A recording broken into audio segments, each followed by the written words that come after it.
Happy Monday, everyone. Sorry for the delay. I have a few things at the top, including a travel update, and then I am happy to open it up for your questions. So first item is on Iraq.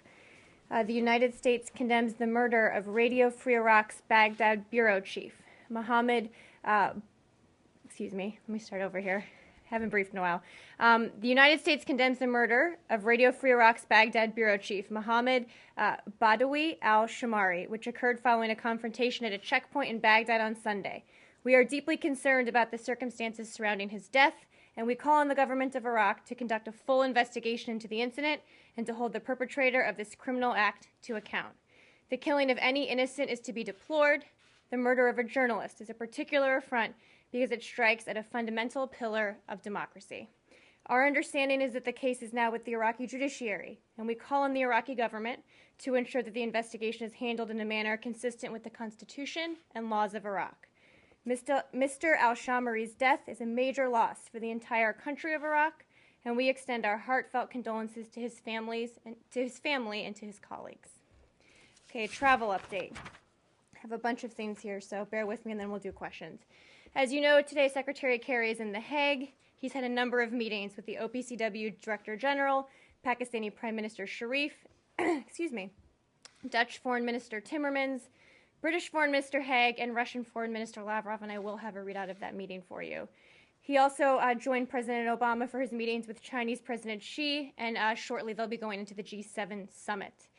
The visit to the Netherlands is part of a larger trip in which the Secretary is accompanying President Obama during his visit to The Hague, Rome, Vatican City, and Riyadh.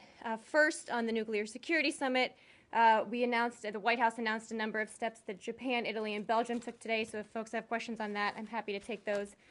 Today, obviously, this is an important part of the Secretary's trip, and the President's trip. The Nuclear Security Summit is obviously a key component of that. And I'm looking for I might have the Lavrov readout over there, so let me get it for you, and then we can do questions first, and then I'll have someone hand me the Lavrov readout. Hold on one second. I think it might have stuck into my book or left it over there. Nope, just give me 1 second. You can tell I haven't briefed in a few days, huh? Let me see. I thought I printed it out right before I came down here. Well, can I ask you Yeah, go ahead, Matt, while I'm paging through this book. As you're probably aware that Foreign Minister Lavrov met with the Ukrainian Foreign Minister Yes. in The Hague. Do you know, recognizing that most of the U.S. views on Ukraine are going to come out of the President, the White House, and the Secretary, but I'm just wondering, do you know if did the Secretary encourage such a meeting? Yes, I found my readout. Oh, Sorry, okay. This is the problem with this book being this big. I need to tamp it down a little. So they met for a little over an hour today. The last 10 minutes were one-on-one. They actually took a walk outside. Secretary Kerry and Foreign Minister Lavrov met on the margins of the Nuclear Security Summit. Secretary Kerry expressed strong concern about the massing of a large number of Russian forces on the border and of the treatment of Ukrainian military forces, including many Ukrainian service members who are missing. Secretary Kerry pointed to the sanctions announced last week and the new executive order signed by President Obama that provides the flexibility to sanction specific industries if Russia continues to take escalatory steps.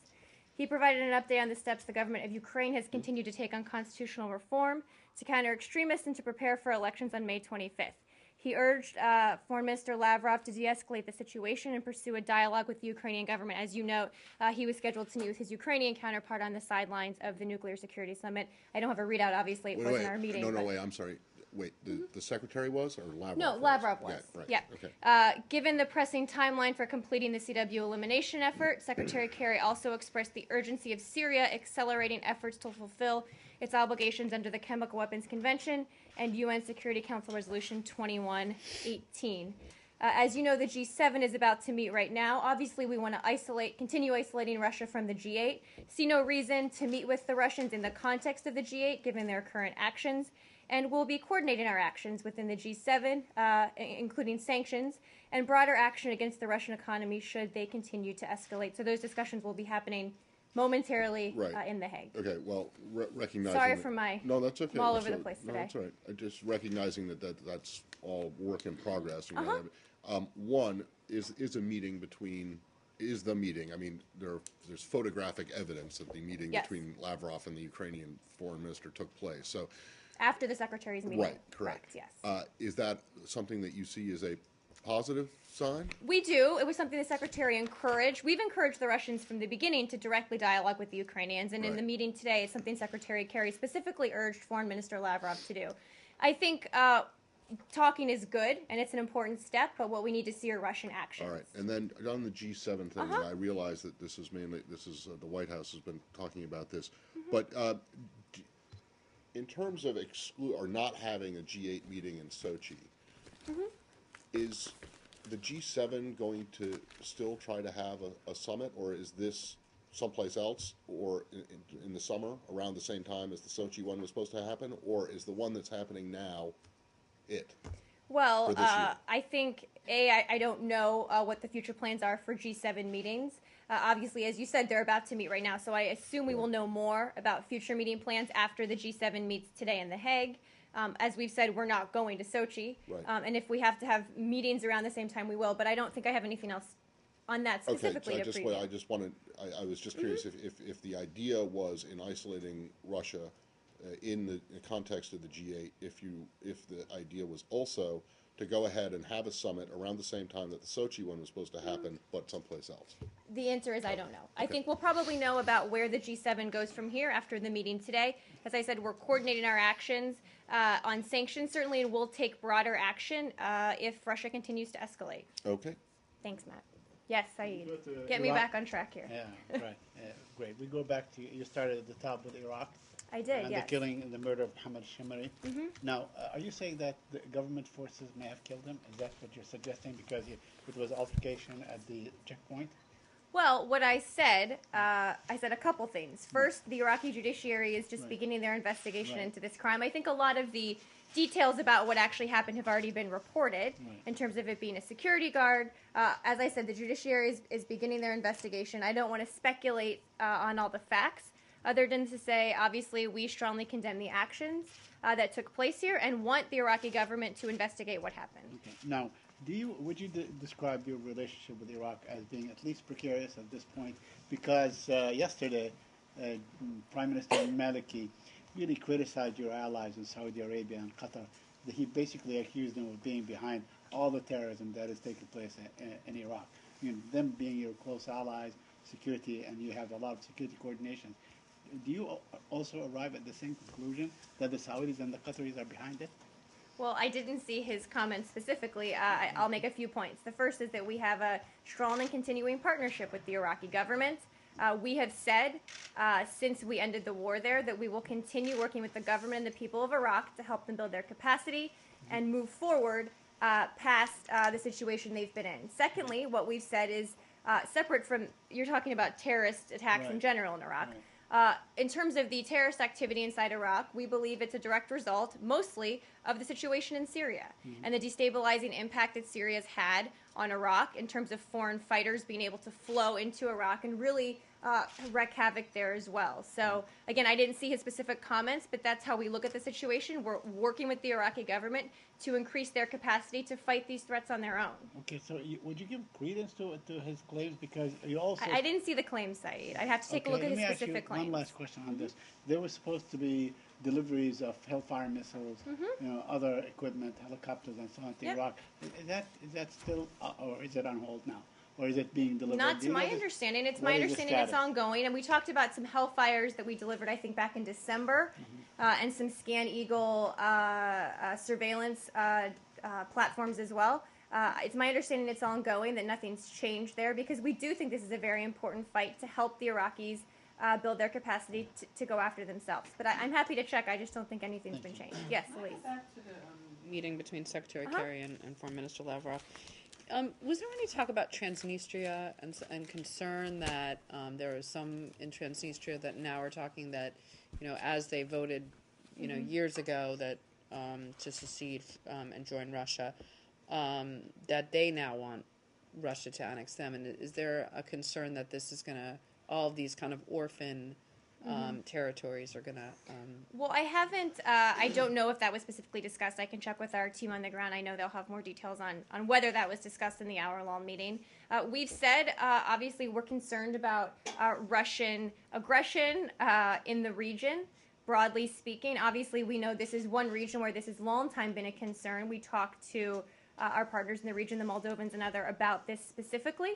But I can check and see if it was brought up. But when you specifically talk about Secretary Kerry expressing concern about Russian troops along the border of Ukraine, it was limited to Ukraine, right? I don't know if the conversation was broader. I know they certainly discussed the massing of Russian troops on the border with Ukraine. I don't know if there was a broader discussion. Okay. Yeah. And what was the minister's response to that? Well, I think I'll let Foreign Minister Lavrov speak for himself, which he is very good at doing. We raised our concerns. We have said that the Russians need to have a direct dialogue with the Ukrainians, which, as we've seen, they did. Now, I think it remains to be seen whether there will be actions that match those words. But I'll let Foreign Minister Lavrov speak for himself here about what his thoughts are on the issue. You can let him speak for yourself on his thoughts. But do you, when they say that they're not planning to annex or to go into the rest of Ukraine, do you believe Well, I don't think it's about believing what they say. It's about judging them by what they do. And what we've seen up until this point, and why you've seen escalation on our side, is they have taken escalatory steps on their side. So when we have said not to do things, they've done them. We've responded in kind. So it's not really about what they say. It's about what they do. They can do things to de-escalate the situation. We've commended the Ukrainians, for example, for taking de-escalatory steps. Everything we've seen from the Russians is the opposite. So again, the Secretary has talked to Foreign Minister Lavrov about this. We're meeting with the G7 right now without Russia, purposefully, to coordinate our efforts going forward. Yes? Did the Secretary ask Mr. Lavrov to use for Russia to use its influence with the Assad regime to return back to the Geneva negotiations? Well, I know they discussed CW specifically. I can check and see if they discussed the Geneva negotiations. Obviously, we're very focused on some of the timelines we need to see on CW movement right now, but I can see if there was any discussion of that. While we're still in Syria? Is there anything more on Ukraine, and then we'll go to sure. Syria? Ukraine, Matt? No, Ukraine. Okay, let's do Ukraine, and then we'll go to Syria, and then we'll go to Do you Egypt. think that the meeting between Lavrov and the Ukrainian foreign minister is a recognition or that Russia accepted the legitimacy of the new government in Ukraine? Again, I'm not going to speak for the Russian government on what they do or don't think about the Ukrainian government. We certainly do. And we've encouraged dialogue all along between the two governments. Will remain. I think what remains to be seen at this point is whether there will be any actions to follow up on that dialogue. Can we go to Egypt first? It'll be very brief Yeah, and not ponderous at all. Just any response, U.S. reaction to this, the rather large number of death sentences that were handed down? We are deeply concerned, and I would say actually pretty shocked, by the sentencing to death of 529 Egyptians related to the death of one policeman, as well as the spate of violence against police stations and security personnel in the aftermath of the clearing of 2 squares in mid-August. It's our understanding that over half of those convictions were in absentia. Obviously, the defendants can appeal, but it simply does not seem possible that a fair review of evidence and testimony consistent with international standards could be accomplished with over 529 defendants in a 2-day trial. It sort of defies logic. So we have continued to call on the Egyptian government to ensure that those detained are afforded fair proceedings that respect civil liberties, and as that we've said many, many, many times, that the appearance of politically motivated arrests, detentions, and convictions will just continue to move Egypt's democratic transition backwards and not forwards, like we hope it does. Sorry, just one. It sort of defies logic, or it does defy logic? I'll retool that. It defies logic. That over 529 defendants could be tried in a 2-day period in accordance with international standards. Yeah. Has there been any record or any similar situation where that number of people was actually sentenced to death in one trial? I don't know. It's a good historical question. I don't know the answer. Okay, but shouldn't this really more than just shock? I mean, should you be outraged to the point of actually taking some action? Well, what action are you suggesting we take? Well, I mean, We're certainly raising it with the you're Egyptian constantly government. waiving the sanctions, scared for other countries and so on. Why not Egypt? In this case, I mean, this is 500 people sentenced to death all in one shot. That's No pun intended, but I mean, 500. Yes. I think a few points. The first is that we're talking to the Egyptian government. We're trying to ascertain all the facts here. Obviously, as I said, it's a pretty shocking number, but we're gathering all the facts and determining what we do going forward. Our policy towards Egypt all along since July has been governed by a few principles. One is that it's an important relationship. The second, so we don't want to completely cut off the relationship, as you saw when we made a decision about aid. The second is that there are principles that we stand up for that include things like right to a free and fair trial, that we will continue pushing with the Egyptian government. And the third is that we will engage with all parties and all groups in Egypt to make sure that as their democratic transition moves forward, it's done so in an inclusive manner. Obviously, there have been setbacks along the way, and there's much more work to do, but we're going to keep working with the Egyptian government, including to get more information about this situation. Go to Syria. There's somebody. Anything else on Egypt? Yes. Okay. Yes. So, We'll go to do you Syria. think the Egyptian authorities are serious about carrying these sentences through? And what do you think this kind of trial and similar trials that have been taking place in Egypt say about justice system in that country at this moment? Well, I don't know if they're serious. What we've said, I don't want to ascribe motives here or motivations here. What we've said is that everybody needs to be given a trial in accordance with international standards, and that there's no place for politically motivated arrests, detentions, convictions in a country that's moving towards democracy. So we've been very clear about the fact that these are setbacks, that politically motivated arrests are not acceptable, and that they have been pretty significant bumps in the road here as we've tried to work with Egypt to move its democratic transition forward. I'm not going to sugarcoat it and say that it's been easy or without problems, and I think this is an example of that. What about the justice system? Well, I don't think I probably want to make a broader analysis of the justice system writ large, but what we have said is that there have been a number of politically motivated arrests and convictions and detentions in Egypt since July, and that has been very disturbing. And it's a trend we are worried about. It's a trend we don't want to see continue, and we'll keep working with the interim government to see if we can make some progress here. Yes, Syria. Yes. I promise you Do you Syria. have a comment on the downing of a Syrian jet, apparently Yes. in the Syrian airspace yesterday by the Turks? Well, obviously, we've been following the issue closely. We have been in close contact with our Turkish counterparts. I would remind you, NATO allies, regarding the incident. We are committed to Turkey's sovereignty and territorial integrity. We note that the Turkish government has been fully transparent about the rules of engagement it is operating under since the Syrian government shot down a Turkish aircraft in 2012. The Turkish government in this case said its forces only fired after the Syrian military aircraft violated Turkish airspace and after repeated warnings from Turkish authorities. Obviously, the government of Turkey is looking into the incident more, but we are talking to them and will remain in contact with So, them. to the best of your information, do you have any independent information that it was actually shot down over Syrian airspace or Turkish airspace? Where it was actually shot down, I don't have specific information about that, but as I said, the Turkish government said it only fired on the aircraft after it violated Turkish airspace and was repeatedly warned by the Turkish government not to do so. Are you concerned that any escalation might involve all other NATO allies, considering that you have some sort of a pact with Turkey? Well, I think it's a little soon to sort of take this more broadly. I would note that I don't think Turkey has asked for anything yet in terms of NATO. Obviously, we're talking to them about how to move forward here. But again, I think it's too soon to sort of draw broader characterizations about what might happen And next. finally, Ibrahimi said that he doesn't see Geneva to reconvening anytime soon. Do you have any comment on that? Well, we have obviously been working with the special representative quite closely.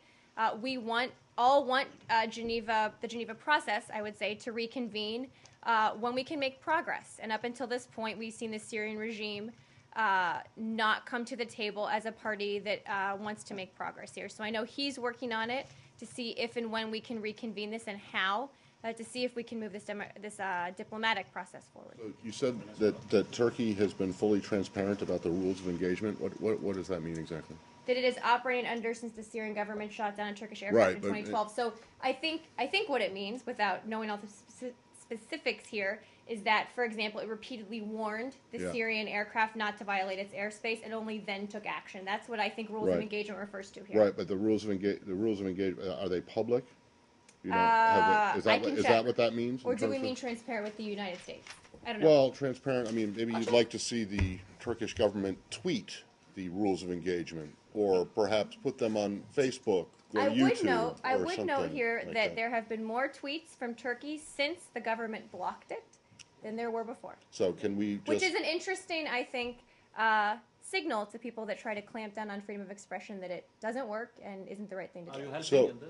Hold on, let me finish So, with Matt. do you have any additional comment on the Twitter ban? You know, when Erdogan announced that he was going to do this, he said now he didn't care about international reaction, and now the world would see the power of the Turkish Republic. Well, I think what the world saw was the number of people inside Turkey tweeting about Right. what they thought Well, about it being blocked. Could I here. ask you what you think Yes. about the power of the Turkish Republic since they've failed so dramatically to enforce this ban? We have conveyed our serious concerns over this action directly to Turkish authorities, both from here and on the ground.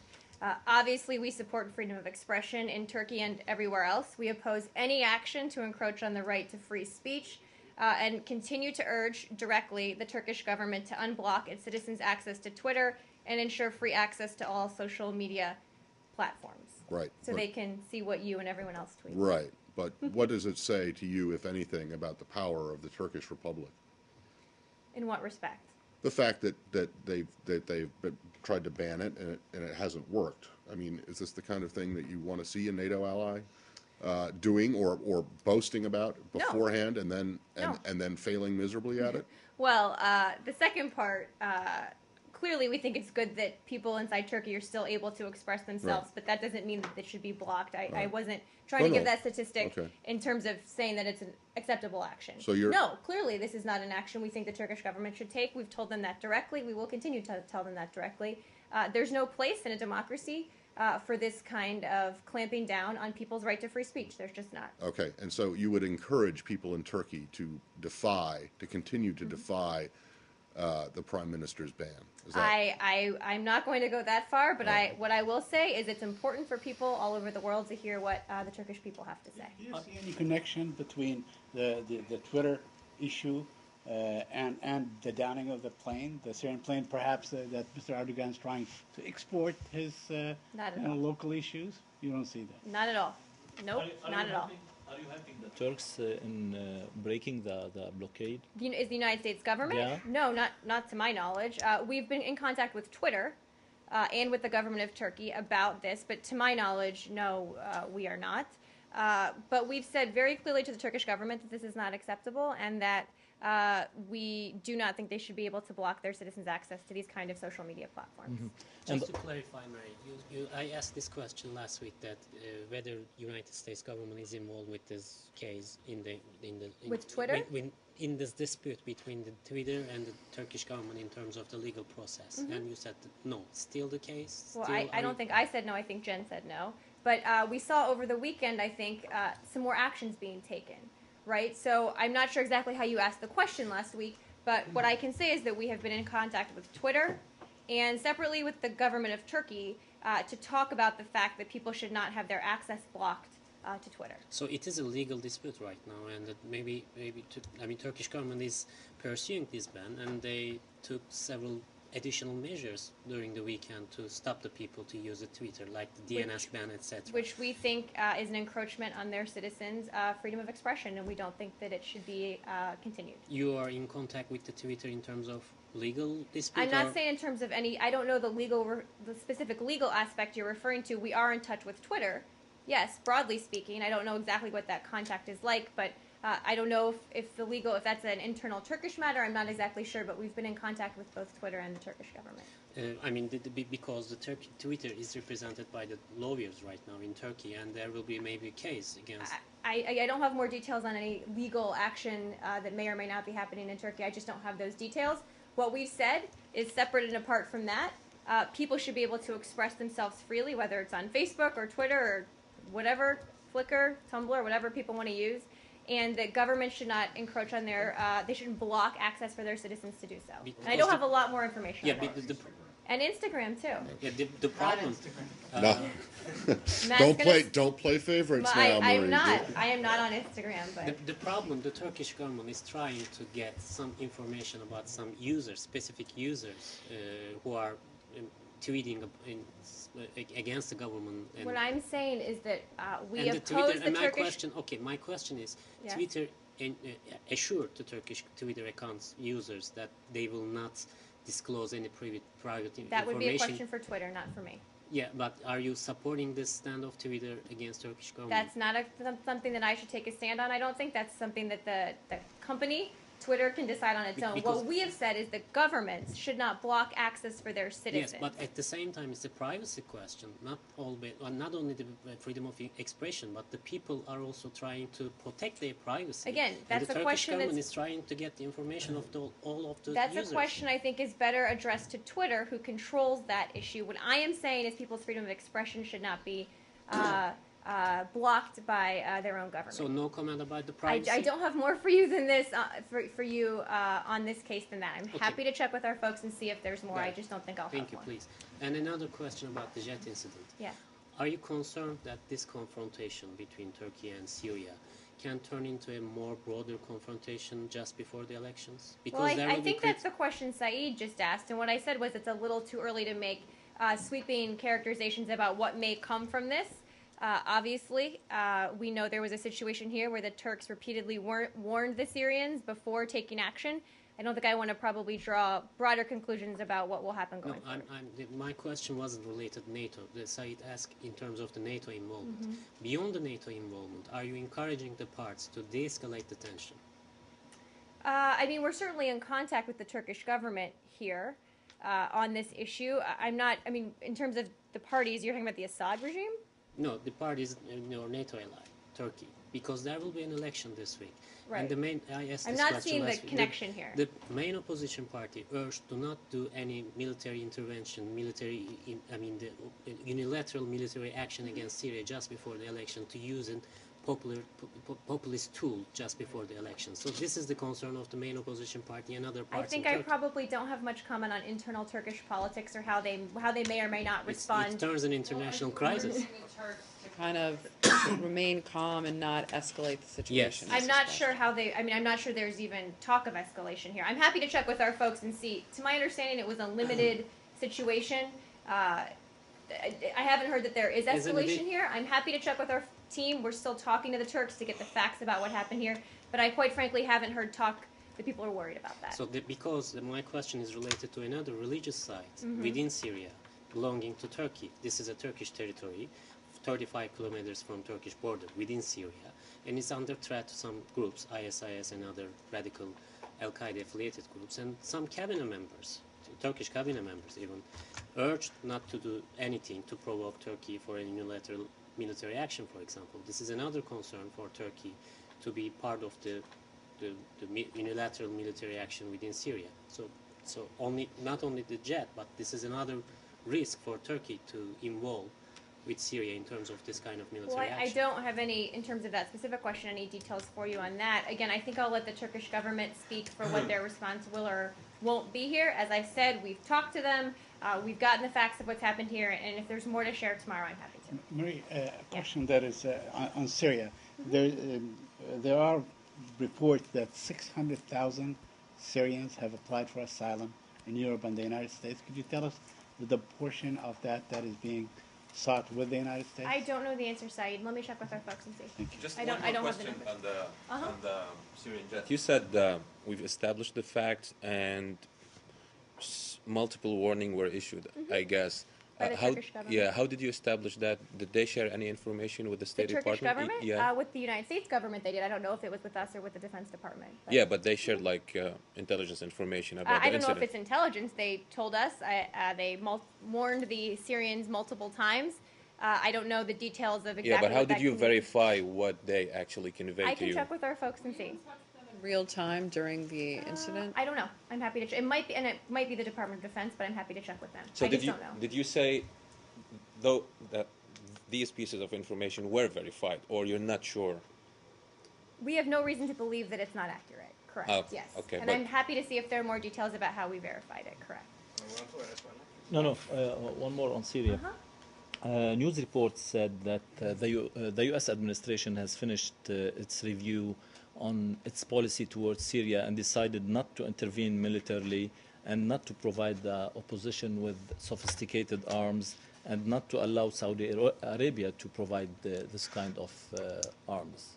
I'm not sure those reports are true. I haven't seen them, but I haven't heard those reports. In terms of the first, we've always said all options except for boots on the ground are on the table. Happy to check with our team, but it's my understanding, as we've talked about in here, that this is an ongoing discussion of what policies we should undertake in Syria. I'm happy to check and see if there's been some decisions made, but to my knowledge, there haven't been. Is there any review? As I've said, we went over this, I think, ad nauseum one day, but there's constantly a review of our policy in Syria. We are constantly looking at options, what we could do, what more we could do, how we could influence the situation. That's ongoing, yes, but to my knowledge, there hasn't been some sort of major decision on what we will or won't do. Can you check on this, please? I'm happy to. Thank you. In the back, yes. Can we go to East Asia, please? Yes, we can. On Taiwan, there have been massive student demonstrations in Taiwan against the government's handling of a trade pact with the Chinese mainland. Do you have any comment on that? And the student demonstrators have taken over the legislature. They tried to move into the executive yuan, but were put out by riot police. How do you see the government's handling of the situation? Do you have any concerns? Well, we certainly support Taiwan's vibrant democracy, which allows for this kind of robust political dialogue on a range of issues. The agreement on cross-strait trade in services that I think you're referencing is an issue for Taiwan to decide. We hope that the discussion can be conducted peacefully and civilly. We have welcome steps taken by both sides on the Taiwan Strait that they've taken to reduce tensions and improve relations between Taipei and Beijing. We'd encourage them to continue this constructive dialogue. And again, the specific, I think, agreement you're referring to is really an issue for them to decide. Are you offering any counsel to the President Ma's government as to what to do and what not to do in terms of how to deal with the demonstrators? Not to my knowledge. I'm happy to check. Not to my knowledge. Venezuela, please. Political dialogue, does that extend to fistfights on the floor of the parliament? I think democracy can take many forms, Matt. Okay. On Venezuela, the embassy down in Caracas announced over the weekend that it will stop reviewing new visa applications. Any further explanation as to why? Let me just pull that up. Yes, so our embassy in Caracas, just give me 1 second. I do need to clean out this book.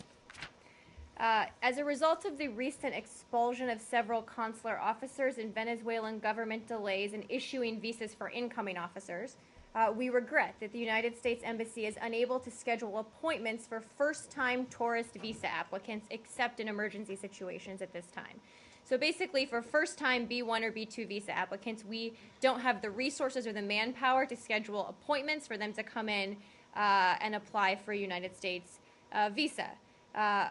Venezuelans wishing to apply for their first B1 or B2 visas or to renew one that has expired more than a year ago can make an appointment at other U.S. embassies and consulates to do so. So do you have an estimate of how many applications will stop being reviewed? I don't. It's a good question. I can check and see with our folks and see how many sort of first-time visa applications we get. I just don't know. Is there a fear that there could be a rush of Venezuelans trying to flee the country given that the protests are entering the second month and the number of deaths keep climbing also? Is there a fear that played into this decision? Yeah. No, this decision was completely resource-based, personnel-based. It was just a numbers issue. We just don't have the manpower now because our folks were expelled, and we don't have new people that have replaced them to just handle the applicants. This is also being read from both the government and the opposition as a hint of possible sanctions that have been called not only from Venezuela. People are trying to read a lot of tea leaves here. As I said, it's a personnel issue. If they were to move forward and get our folks in there, then maybe we would be able to have these appointments be scheduled. Again, we've said we're looking at what steps to take separate and apart from this, but this truly is a issue of not having enough folks there to handle the applications. Marie, a quick follow-up to the Taiwan question. Yeah. Do you have any concern at all over any possible widespread, further spread of the demonstrations and instability in Taiwan? Not to my knowledge, not that I've heard. I'm happy to check with our folks, but not that I've heard at this point. Yes. Can we go to the Palestinian-Israeli? Sure, and then we're doing the row behind you. Okay, very, very quickly. In the last few days, tensions, have gone up a notch, with the Israelis announcing more settlement housing and then raiding the refugee camp in Jenin and killing 3 Palestinians. And I know that the special envoy, Ambassador Indik, met with both Abbas and Erica. Could you update us on what is going on? Well, there's really nothing new to update you on. We are in dialogue with both parties. We have said that we're getting very close to the time when really tough decisions have to be made, and we know we're up against time here, right? We've talked a lot about this since we restarted talks almost 9 months ago now. So we're still working towards a framework, towards what that will look like, and getting both parties at the table operating under that framework, but we're not there yet. Could you share with us, if you have any information, on the 29th of March deadline for the release of Palestinian prisoners? Because Palestinian Authority President Abbas is making this a big issue, and he's saying we're not even going to go the full 9 months if these Palestinian prisoners are not released. While on the other hand, we heard the Minister of Justice saying that, if the Palestinians don't agree to going further into the talks, we may not release them. Do you have any comment on that? I don't, Saeed. As we've said throughout this process, both parties have made courageous decisions throughout it to move the process forward, and I just don't have anything on that specific for you. Do you have anything specifically to say about the incident in Jenin? I don't. I'm happy to check with our folks. I don't, though. Let me see if I can. Do you have anything to say about how frustrated are you with the Israeli Minister of Defense for not apologizing for what he said? We're certainly disappointed that he didn't apologize. Right. And as Jen said, his comments just don't reflect the true nature of our relationship with Israel. Right. And we are very disappointed that he made them and that he has not apologized for them. So, but you're not asking for, you're not asking again that, this apology must come forward. Right? I mean, we're disappointed we didn't get an apology. But you like to see him apologize, correct? Of course we would, but at this point we're moving forward and trying to get a framework and dealing with the two parties to see if we can get that done. Yes. China? Yes. The Chinese Foreign Ministry expressed some indignation at these allegations that the NSA infiltrated the servers of Huawei, the telecommunications company. I think President Obama and President Xi also discussed it in their meeting as well. But I was wondering if you have a reaction and whether you're planning to provide any more explanation to the Chinese side. Well, I know it won't surprise you that I can't comment on specific collection activities or on intelligence operations of specific foreign countries. But I can say a few things. One is that our intelligence activities are focused on the national security needs of our country. 2, we collect signals intelligence exclusively where there is a foreign intelligence or counterintelligence purpose. PPD 28 is clear that the collection of foreign, private, commercial information or trade secrets is authorized only to protect the national security of the United States or its partners and allies. So in other words, we don't collect these things to give U.S. companies economic advantage. We've said that for months now. And obviously, as we've said, many other countries can't say the same thing and don't say the same thing. So we've been very upfront about, without talking to specifics, why we would collect certain information. Sure. I mean, that just to follow up, though, there have been some instances where the administration has acknowledged that it perhaps overstepped some boundaries and thus decided to review or curtail certain intelligence gathering operations, spying on heads of state, for instance, dragnet surveillance domestically, those kinds of things. But you're saying that this instance is not one of those things. Well, I'm not speaking to this specific instance. What I am saying is that, when we collect, broadly speaking, signals intelligence, there needs to be a foreign intelligence or a counterintelligence purpose, and that if we do this in the economic realm, right, it's not to give U.S. companies economic advantage, that it's to protect the national security of the United States. And what I would say on the first part of your question is that the review was really about looking at what we collect and making sure we have to have it, not just that we can, right? Collecting what we need, not just what we can collect. And as you said, retooling some of our efforts to make sure we were focused securely on solely, I would say, rather, on what makes our nation more secure. And again, not just collecting information because we can. Will you be following up with the Chinese to address their complaints on this? I can check with our folks and see.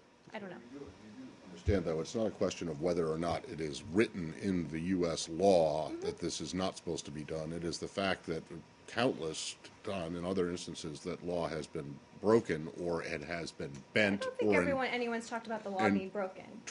In terms of Well, surveillance. no, I'm talking about in terms of any law that, Okay, well, let's this talk about administration, surveillance. but this administration would argue that argues that waterboarding is torture. No, but we're And- talking about surveillance Well, here, which is fair different. enough. You can't No, combine I'm all not trying intelligence to under one hold umbrella. on. I'm not trying to say No, that. but they're different things. Well, no, they are different things. But And the when the- problem is that the U.S. government has shown itself on occasion, and I think some would say on more than just small numbers of occasions, to violate laws that are supposed to that exist to regulate Well, let what me say it one can thing and about can't surveillance. do. What the president said when he announced the findings of the review was that there were no indications that Right. people did anything wrong here. It was a question of whether we should be collecting Right. what we were collecting. Right. But that's an important Well, distinction. I think. well, fair enough. But Yeah. the concern is that the rules aren't always followed, or may not Well, we always have be no followed, indications and it's they weren't very followed much here. right. But that's the concern. Well, I'm and- telling you, we have no indications that happened here. Okay, well, that's what you say today, but who knows what's going to happen? You can't predict the future anymore. Anyway, are we done? Because I want to shift gears to. Yes. The And then you Chinese, can shift to whatever you want to shift to. yeah, Yes. the Chinese Foreign Ministry also, I think, quite interestingly, demanded demanded that Washington stop its cyber espionage activities. Do you have any reaction to that claim? Well, I didn't see those comments. I think a few things. The president today had, I think, he has had, up until this point, and I'm sure had today, very good discussions with the Chinese about a whole host of issues and about the whole breadth of the relationship. So I understand the focus on this aspect of it, but our relationship is much broader, and obviously they talk about much broader things. I would also point to the fact that, as the Director of National Intelligence has said, we do not give intelligence we collect to U.S. companies to enhance their international competitiveness or increase their bottom line. And I would remind you, that's a claim that many other countries cannot make. Yes. On North Korea? Yeah. Okay. As you know that already, the past couple of days, North Korea launched another short-range missiles. Rockets, I think, is the more rocket, technical 30 term. times Yeah. toward the near east coast of South Korea. Are these missile launch a Rockets. violation of the UN Security Resolution 1874? Or Yeah, well, 78? we're obviously aware of reports that they fired a number of rockets into the sea. I think rockets is the more technical term. We're obviously monitoring the situation. To my knowledge, I think because these are short-range rockets, they would not be in violation. Okay, thank you. Yep. Staying in Asia? Oh, yeah, I'll go here and then I'll come back to you. I promise. Go ahead. Huh? This is going to be very brief. You have any You always comment? say that. Well, I think it is. Go ahead. You have any comment on the nullification by the Thai Supreme Constitutional Court of the elections last month? I do. Yes. And am I right? Is it going to be brief? I think so. Yeah, see? A few I points. can predict the future. Throughout the situation in Thailand, we've consistently advocated for a democratic solution to Thailand's political crisis, which means the people of Thailand get to pick what happens next, and that would be, of course, through elections. So I'm not going to sort of do more of an analysis of Thai law here, but we do think that the people of Thailand need to have confidence in their judicial system, and that they should get to pick their future. So we will continue talking to the government there to see if we can move forward in a way that allows the Thai people to, in fact, pick their future. So, but you don't have any specific response to the court's order? Well, not specifically, although broadly speaking, we do want the Thai people to have confidence in their judicial system that they will allow them to pick their future. Do you think that this shakes that confidence? I think it remains to be seen. Yes. Marie, do you have anything to tell us on the plane? As you maybe know, I'm sure you know, the Prime Minister of Malaysia said that the plane ended in the Southern Indian Ocean. I saw those comments. I don't have any independent corroboration of that. Obviously, we're working very closely with the Malaysian government, as are a number of governments, on the investigation, which they have the lead for. But I don't have anything new to update you on. As we get more information, I'm happy to share. Yes, Scott. How does the decision to send more U.S. troops to Uganda affect a review to do anything about the anti-homosexual law? Yep, well, a couple points on that, and thank you for the question. Just a couple points on what we actually did. At the President's direction, the United States has deployed CV-22 Ospreys, refueling aircraft, and associated support personnel to augment U.S. support for the African Union Regional Task Force counter-LRA mission. This comes, obviously, as the latest step in what we've been very clear is an effort to counter the LRA, including take Joseph Kony off of the battlefield. So a couple points on that. We obviously still have incredibly serious concerns about the enactment of the Anti-Homosexuality Act. But, ensuring justice and accountability for human rights violations like the LRA and protecting LGBT rights aren't mutually exclusive. In fact, we have to do both, and that's what we're trying to do here. We have done a few things immediately to demonstrate our support for the LGBT community in Uganda, and if folks aren't familiar with them, I'll run through a few now. We are shifting funding away from partners whose actions don't reflect our values, including the Interreligious Council of Uganda. We are suspending the start of an HIV/AIDS survey that would estimate the size of key at-risk populations because proceeding with it could pose a danger to respondents and to the staff. We are redirecting approximately $3 million in funding previously designated for tourism promotion there. And we are shifting the DoD-sponsored Africa Air Chief Symposium and East Africa Military Intelligence NCO course to locations outside of Uganda. We're looking at further steps, so we've taken steps in response to the enactment of that act, but we also do think it's a very serious security priority to counter the LRA, to try and find and take off the battlefield Kony and his associates. We've had some success, but there's much more work to do here. If I can take you back to Russia and the G7. So Foreign Minister Lavrov said today that it was no problem if the G8 didn't want to meet. He said if our Western partners believe that that format has exhausted itself, we won't cling to that format, and we don't think it's a big problem. Meanwhile, he met today with the foreign ministers of the BRIC countries, where they discussed Ukraine, Syria, other issues. And is there a concern that if you move away towards this G8 format and you kind of kick Russia out and away from the G8 towards the G7 in an effort to isolate Russia, that it's going to, move more towards, making the BRIC countries, of which you are not, and some of these are, the world's biggest growing industrialized nations, like the future, members of that format. Is there a concern that you may be shooting yourself in the foot, so to speak? Well, I think I'd say a few points. The first is that Russia needs membership in the G8 much more than we need Russia to be in the G8. Right, so does it need its membership in the BRICS, well, no, which are a growing organization? That's true, but look at the economic situation. Russia wants to be a part of the G8. They need for their economy to be a part of the G8. I know we've ticked through this, but I'm going to do it again today. The Russian stock market's down 20% this year already. They're the worst performing index in the world. That's $75 billion of market value wiped away, due in large part to the power and reach of our sanctions. The Russian currency is near an all-time low as investors have lost confidence in the economy and fled into, no surprise here, dollars.